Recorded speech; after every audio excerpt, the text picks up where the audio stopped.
Here's a question nobody wants to answer honestly. Why do two people, same city, same job, same paycheck, end up in completely different financial realities 10 years later? One owns a home, has savings, sleeps at night. The other is still living paycheck to paycheck. Still saying, I'll start saving next month. Still wondering where the money went. Same income, different outcomes. And it has almost nothing to do with math. The real answer is buried inside their heads. Inside habits so quiet, so invisible, that most people never even notice them until it's already too late. Today, we're cracking that open. Stay with me because around the midpoint of this video, I'm going to show you something that completely flips how most people think about money. And once you see it, you can't unsee it. Let's start with the first hidden mental habit. And this one lives inside almost everyone watching right now. It's called the arrival fallacy. The belief that once you hit a certain income level, everything clicks. You'll finally be responsible. You'll finally save. You'll finally invest. I just need to make more. Here's the brutal truth. Studies on lottery winners show that within 5 years, the majority return to their previous financial state. Not because of bad luck. Because their mental habits around money never changed. The money arrived. The mindset didn't follow. A $30,000 a year person who saves 10% builds more real wealth than a $90,000 a year person who spends everything they make. Think about that. More money doesn't fix a broken money relationship. It just makes the problem louder. Most people treat income as the solution. But income is just fuel. If the engine is wired wrong, more fuel just means you crash faster. So what is the broken wiring? Let's get specific, real quick. If this is already making you think differently, do me a favor. Hit that like button right now. It tells YouTube this content is worth pushing to more people who need to hear it. Subscribe to Wealth Psychology Lab. We go deep on the mental side of money every single week. No fluff, just real. Drop a comment below. Tell me, what's the one money habit you know you need to break?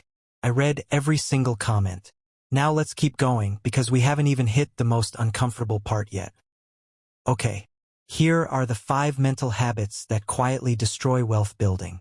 Not the obvious ones you've heard a million times. The hidden ones. The ones that feel normal. The ones that feel completely justified. Here's the first puzzle. Why do smart people keep making the same money mistakes over and over again? You'd think at some point they'd learn. You'd think awareness alone would fix it. But it doesn't. The answer isn't stupidity. It's identity. There's a psychological concept called identity-consistent spending. Basically, you spend money in ways that confirm who you think you are. You see yourself as someone who drives a nice car, so you lease a car you can't afford. You see yourself as generous, so you pick up every dinner tab even when you're drowning in bills. You see yourself as successful, so you buy the things that signal success before you've actually built it. The habit isn't the spending. The habit is the story underneath the spending. And until you rewrite that story, no budget app in the world will save you. The spending isn't the problem. The identity is. That's the answer to puzzle 1. Now puzzle 2. Why do people feel more anxious after getting a raise? That sounds backwards, right? More money should mean less stress. But watch what actually happens. You get a raise. Within 30 days, your subscriptions go up. Your rent goes up. Your weekend spending goes up. The raise disappears. But your expectations of comfort don't go back down. This is the treadmill. You run faster and the ground moves faster with you. Here's the emotional contrast nobody talks about. Getting a raise feels like freedom. But for most people, it's actually a trap they chose to walk into. The people who actually build wealth, they bank the raise before they can see it. They automate it into savings the same day it hits. They treat themselves like a system, not a mood. And that's the answer to puzzle 2. A raise only builds wealth if your lifestyle doesn't rise to meet it. Asterisk visuals. Person scrolling financial content on faux. Puzzle 3. What do wealthy people protect that broke people spend freely? Take a second. Think about it. The answer is time and attention. And this leads us to one of the sneakiest wealth-destroying habits of all, consuming financial content instead of taking financial action. This one is sneaky because it feels productive. You watch videos about investing. You read threads about budgeting. You follow finance influencers. You listen to podcasts on your commute. But you haven't opened a brokerage account. You haven't automated a single dollar into savings. You haven't canceled one unnecessary subscription. Information without action is just expensive entertainment. The wealthy read to decide. Most people read to feel like they're doing something. Consuming is not the same as building. Knowledge only compounds when it's applied. That's puzzle 3 answered. Here's puzzle 4. And this is the midpoint twist I promised you at the beginning. Why does avoiding risk actually create more risk? Here's what most people believe. Being cautious with money is being smart with money. Keeping it in a savings account. Not touching the stock market. Playing it safe. That sounds like wisdom. That sounds like responsibility. But here's what actually happens when you're too cautious. Your savings sit in a standard bank account losing 2 to 3% annually to inflation. Your money is literally shrinking every single year, and it feels safe because the number doesn't go down. You avoid the stock market because it's too risky. But the S&P 500, over any 20-year period in modern history, has never produced a negative return. Never. Not once. You're not avoiding risk. You're choosing a slower, quieter version of losing. The thing that feels safe is often the thing doing the most damage. That's the twist. Not investing isn't safe. It's just a risk you can't see. Puzzle 4, answered. Puzzle 5. What is the most expensive thing most Americans own that they never count as an expense? It's not a car. It's not a mortgage. It's their future self's time. And this connects to the 5th hidden habit, present bias. The brain's most expensive glitch. Here's how it works. Your brain gives enormous weight to right now. It gives almost no weight to 20 years from now. $100 today feels real. $10,000 in 30 years feels like a fairy tale. So you skip the investment. You take the vacation instead. You buy the thing. You tell yourself you'll deal with retirement later. And then later arrives. And later has no savings account. This isn't a character flaw. It's literally how the human brain is wired. Our ancestors survived by solving today's problems. Tomorrow was never guaranteed. But now, tomorrow is the whole game. Present bias steals from your future self. And your future self cannot defend against it. Now here's the deeper system at work. Because these 5 habits don't operate alone. They feed each other.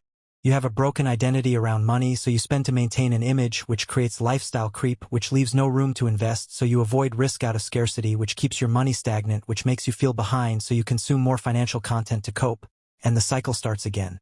It's not one bad habit. It's an ecosystem of mental patterns reinforcing each other every single day. And the scary part? This ecosystem feels completely normal from the inside. It feels responsible. Feels like you're trying. Feels like you're being realistic. But realistic about what? A future you never actually designed? Let's play a game. 2 people. Both 28 years old. Both making $55,000 a year. Call them Marcus and Jordan. Marcus lives by his habits. Spends to feel successful. Lifestyle creeps with every raise. Reads about investing but never actually starts. Keeps money in a savings account to be safe. Jordan makes one small shift. Just one. Jordan automates $300 a month into a low-cost index fund. That's it. That's the only change between them. At 55 years old, let's see where they land. Marcus has a savings account with maybe $18,000. He's stressed. He knows retirement is coming. He's not ready. Jordan, $300 a month at a historical 8% average market return for 27 years. Has over $340,000. Same income. Same city. One decision. One habit shift. $300 a month is 10 cups of coffee. There's one dinner out. There's a streaming subscription you forgot you even had. The difference between Marcus and Jordan isn't discipline. It's design. Jordan designed a system. Marcus relied on willpower. And willpower is finite. Now here's where I want to be real with you. Because balance matters. Building wealth isn't simple for everyone. And pretending it is would be dishonest. Some people are dealing with real structural challenges. Medical debt, low wages in high-cost areas, family obligations that eat every dollar before it can be saved. Those are real. Those matter. And I'm not here to dismiss any of that. But even within those realities, the mental habits still matter. Because even in hard circumstances, the gap between thriving and barely surviving often comes down to psychological patterns around money. The habits don't erase systemic problems, but they determine how you navigate whatever situation you're actually in. Small mindset shifts in hard circumstances still move the needle. Not perfectly, not magically, but they move it. And in wealth building, small movements maintained consistently over time become enormous distances. Here's the final truth, and this goes far beyond money. Every habit in your life is building something. The question isn't whether your habits are building, they are. Every single day. The question is, what are they building toward? Most people never ask that question. They just live, react, spend, scroll, hope something changes.